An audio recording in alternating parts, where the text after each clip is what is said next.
Hello everyone. इस part में हम बात करेंगे मॉलिक्यूल के मोमेंट ऑफ इनर्शिया के बारे में। तो क्योंकि हम सिर्फ डायटोमिक मॉलिक्यूल के बारे में डील कर रहे हैं, तो हम ये देखेंगे कि किसी डायटोमिक मॉलिक्यूल के पास जो रोटेशनल एक्सिस होती हैं वो कौन कौन सी होती हैं और उनके अबाउट जो मोमेंट ऑफ इनर्शिया होता है उसकी प्रॉपर्टीज़ क्या होती हैं।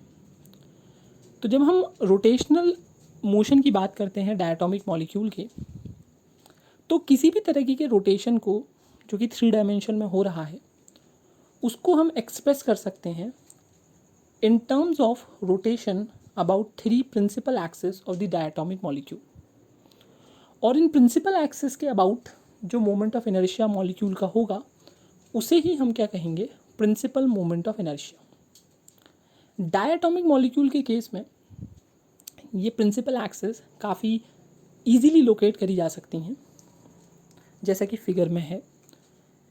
तो यहाँ पर ए बी एक हेट्रोन्यूक्लियर डायटोमिक मॉलिक्यूल है और जो बॉन्ड है वो वाई एक्सिस के अलोंग लाई करता है। तो एक प्रिंसिपल एक्सिस तो बॉन्ड एक्सिस ही हो जाती है। उसके अलावा बाकी दो बची हुई प्रिंसिपल एक्सिस जो हैं वो म्यूचुअली परपेंडिकुलर हैं टू द बॉन्ड एक्सिस, जो कि एक्स और जेड एक्सिस से रिप्रेजेंट करी गई हैं। जो ओरिजिन है या ये तीनों प्रिंसिपल एक्सिस का जो इंटरसेक्शन पॉइंट है वो है centre of mass of the molecule, जो कि दोनों एटम्स ए और बी के बीच में कहीं पर होगा और क्लोजर होगा towards the atom with heavier mass. इन तीनों प्रिंसिपल एक्सिस में एक रिलेशन सेटिस्फाई होगा जो कि है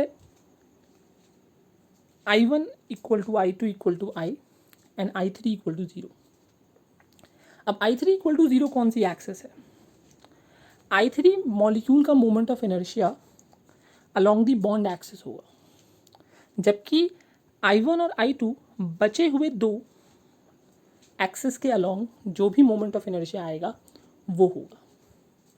क्योंकि सिमेट्रिक सिचुएशन है, एक्स और जेड एक्सिस इंटरचेंजेबल हैं या एक जैसी ही हैं, या उनके about distribution of mass of molecule एक जैसा है। इस वजह से इन दोनों के अबाउट जो भी मोमेंट ऑफ इनर्शिया है जिसे हम I1 और I2 से रिप्रेजेंट कर रहे हैं वो इक्वल आएगा और उसे हम I से रिप्रेजेंट करेंगे। इसी आइडिया को आगे भी जनरलाइज करा जा सकता है। अगर हम डायटोमिक के बदले ट्रायटोमिक या पॉलीएटॉमिक मॉलिक्यूल्स की बात करें तो वहाँ भी प्रिंसिपल एक्सिस होंगी और उन प्रिंसिपल एक्सिस के अबाउट कुछ मोमेंट ऑफ इनर्शिया आएगा और उनके कुछ अपने स्पेसिफिक रिलेशंस हो सकते हैं और कुछ जनरल रिलेशन आ भी सकते हैं और नहीं भी आ सकते। लेकिन जैसे जैसे मॉलिक्यूल में नंबर ऑफ एटम्स या उसकी कॉम्प्लेक्सिटी या उसका स्ट्रक्चर थोड़ा कॉम्प्लिकेटेड होता जाएगा, लोकेशन ऑफ प्रिंसिपल एक्सिस और उनके अबाउट आने वाले इनर्शिया को मोमेंट ऑफ इनर्शिया को ढूंढना उतना ज़्यादा टिपिकल होता चला जाएगा।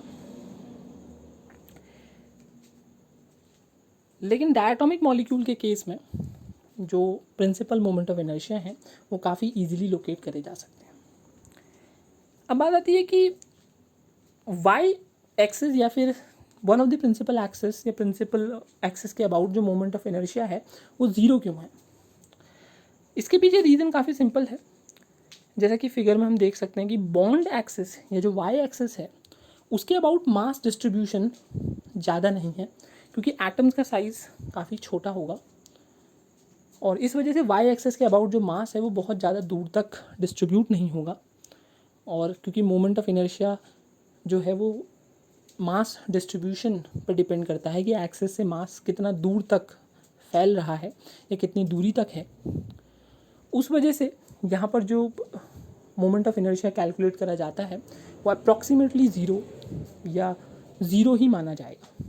जबकि बाकी दो एक्सिस के केस में, यानी कि एक्स और जेड एक्सिस के केस में, जो मास है वो कंपैरेटिवली ज़्यादा दूरी पर सिचुएटेड है फ्रॉम दी करस्पॉन्डिंग एक्सिस। इस वजह से non zero moment of inertia निकल के आता है।